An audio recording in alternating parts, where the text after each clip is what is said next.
के केस में गोवा पुलिस की जांच आज तीसरे दिन भी आपको बताएं कि जारी रहेगी। गोवा पुलिस हिसार में घर और उनके फार्म हाउस की जांच कर चुकी है और आज गोवा पुलिस गुरुग्राम फ्लैट की जांच कर सकती है। कल भी अटकलें लगाई जा रही थी। गुरुग्राम फ्लैट की जो जांच है वो की जाएगी। माना जा रहा है कि फ्लैट और गाड़ी से पुलिस को कई अहम सुराग मिल सकते हैं, क्योंकि आरोपी पीए और सोनाली इसी फ्लैट से गोवा के लिए रवाना हुए थे और दोनों इसी फ्लैट में रहते थे। गोवा पुलिस बैंक खातों की जांच कर चुकी है, जिसमें सोनाली फोगाट और आरोपी पीए के खातों में लेन देन का खुलासा हुआ है। लेकिन परिवार का आरोप है कि गोवा पुलिस सही दिशा में जांच नहीं कर रही है, इसलिए एक बार फिर से सोनाली के परिवार ने सीबीआई जांच की मांग दोहराई है। लेकिन आज इस बात पर सभी की नजरें टिकी हैं कि गुरुग्राम फ्लैट से क्या खुलासा होता है। लगातार गोवा की पुलिस कोशिश कर रही है तथ्य जुटाने की। हिसार पहुंच चुकी थी, अब गुरुग्राम। हिसार से हमारे साथ रोहित कुमार जुड़ चुके हैं। रोहित, कल की सारी प्रक्रिया आपने देखी, किस तरीके से वहां पर गोवा की पुलिस जो है वहां पहुंची, आपने देखा घर पर भी पहुंची, फार्म हाउस की भी जांच पड़ताल जो की है वो की गई है। आज क्या करने वाली है पुलिस और कल क्या खास सामने आया था? देखिए शिवम, अगर गोवा पुलिस की पूरी इन्वेस्टिगेशन की बात कर ली जाए तो लगातार 2 दिनों तक हिसार में ही गोवा पुलिस डटी रही। बकायदा हरियाणा पुलिस को साथ लेकर न सिर्फ सोनाली फोगाट के फार्म हाउस पर गोवा पुलिस पहुंची, इसके साथ साथ सोनाली फोगाट का जो संत नगर में घर है वहां पर भी कल तफ्तीश की प्रक्रिया चली। क्योंकि अगर कल की प्रोसेसिंग की बात कर ली जाए तो ना सिर्फ वहां पर गोवा पुलिस की तरफ से कुछ वीडियोग्राफी करवाई गई, साथ ही साथ कुछ दस्तावेज भी जो है वो भी जांच के लिए लिए गए हैं। इन दस्तावेजों में प्रॉपर्टी ट्रांसफर का जिक्र था।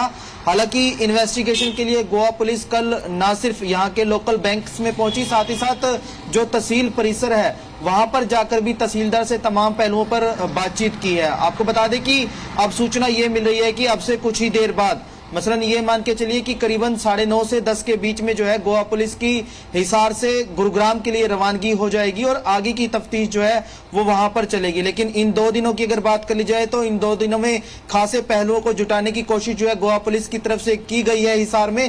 हालांकि क्या कुछ तथ्य आधिकारिक तौर पर जुटाए गए हैं उसकी पुष्टि कंफर्मेशन जो है गोवा पुलिस की तरफ से आधिकारिक तौर पर नहीं की गई है। सिर्फ उन्होंने इतना ही कहा कि जब जांच पूरी हो जाएगी तब उसके बाद मीडिया के समक्ष सारी बातें बताई जाएंगी। लेकिन फिलहाल जिस तरह से हमारे सूत्रों के हवाले से अगर खबर की बात कर ली जाए या फिर जो बातचीत पारिवारिक सदस्यों से हुई है उनके आधार पर बातचीत कर ली जाए तो सोनाली फोगाट के पारिवारिक सदस्यों ने न सिर्फ अपने बयान गोवा पुलिस के समक्ष कलमबद्ध करवाए हैं, साथ ही साथ जो स्क्रीनशॉट्स हैं, मसलन सोनाली फोगाट की दोनों बहनों की बातचीत जो है सोनाली से हुई थी, उसके स्क्रीनशॉट्स भी जो है गोवा पुलिस के समक्ष रखे गए हैं। इसके साथ साथ एक ऑडियो क्लिप भी दी गई है। तो इस तरह की प्रक्रिया जो है चली और कल भी इसी तरह से प्रक्रिया चली थी। सोनाली के संतनगर आवास पर पहुंचकर तमाम पहलुओं पर छानबीन जो है वो की गई थी। तो आपने बताया कि परिवार ने जो है अपना बयान जो है वो दर्ज कराया, चैट्स उन्होंने शेयर करी, लेकिन ये भी खबर आ रही है कि परिवार अभी भी चाह रहा है कि सीबीआई की जांच हो। अगर गोवा पुलिस इस तरीके से जांच कर रही है, अच्छी जांच कर रही है, तो किस बात को लेकर सीबीआई जांच की मांग वो उठा रहे हैं? देखिए शिवम, अगर तकनीकी पहलू को समझे और पारिवारिक आरोपों को समझे तो जिस तरह से गोवा पुलिस यहाँ पर तफ्तीश करने पहुंची है वो उस कंप्लेंट की तफ्तीश करने पहुंची है जो सोनाली फोगाट के भाई रिंकू डाका ने गोवा पुलिस को दी थी, जिसमें एलिगेशन ये लगाए गए थे कि ये सब प्रॉपर्टी के हेरफेर को लेकर हो सकता है। इसके साथ साथ सोनाली फोगाट को ब्लैकमेल किया जा रहा था, इस तरह के एलिगेशंस लगाए गए थे।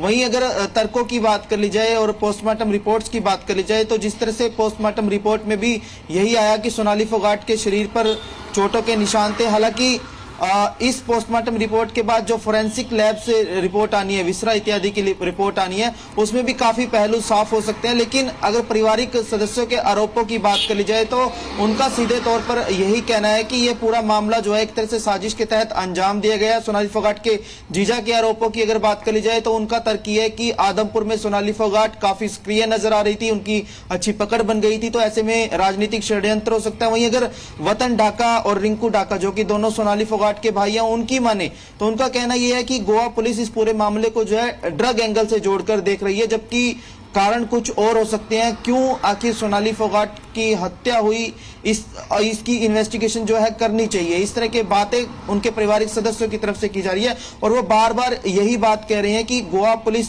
को जिस तरह से कार्रवाई करनी चाहिए थी वो लेट लतीफी हो चुकी है। 3 दिन बाद वहां की पुलिस एक्टिव हुई थी, ऐसे में ये पूरा मामला जो है सीबीआई को हैंडओवर कर देना चाहिए। इस तरह की मांग जो है पारिवारिक सदस्यों की तरफ से की जा रही है, क्योंकि वो ये चाहते हैं कि इस पूरे केस के पीछे तक की सच्चाई सामने आए कि आखिर ये पूरा षड्यंत्र था तो किस वजह से था। इस तरह की मांग उनकी तरफ से की जा रही है। और एक अपडेट और बता दूं कि पारिवारिक सदस्य ये भी कह रहे हैं कि जिस तरह से उन्होंने हरियाणा के मुख्यमंत्री मनोहर लाल से 3 से 4 दिन पहले मुलाकात करके सीबीआई इन्वेस्टिगेशन की मांग की थी, तो अब एक बार फिर जो है परिवार हरियाणा के मुख्यमंत्री मनोहर लाल से मिलने दोबारा जाएगा और दोबारा से इस पूरे प्रकरण की इन्वेस्टिगेशन सीबीआई के हवाले करने की मांग जो है हरियाणा सरकार से की जाएगी कि वो गोवा सरकार पर इस बारे में चिट्ठी लिखे और गोवा सरकार पर थोड़ा प्रेशर बनाए कि इस पूरे मामले की इन्वेस्टिगेशन जो है वो सीबीआई को दी जाए।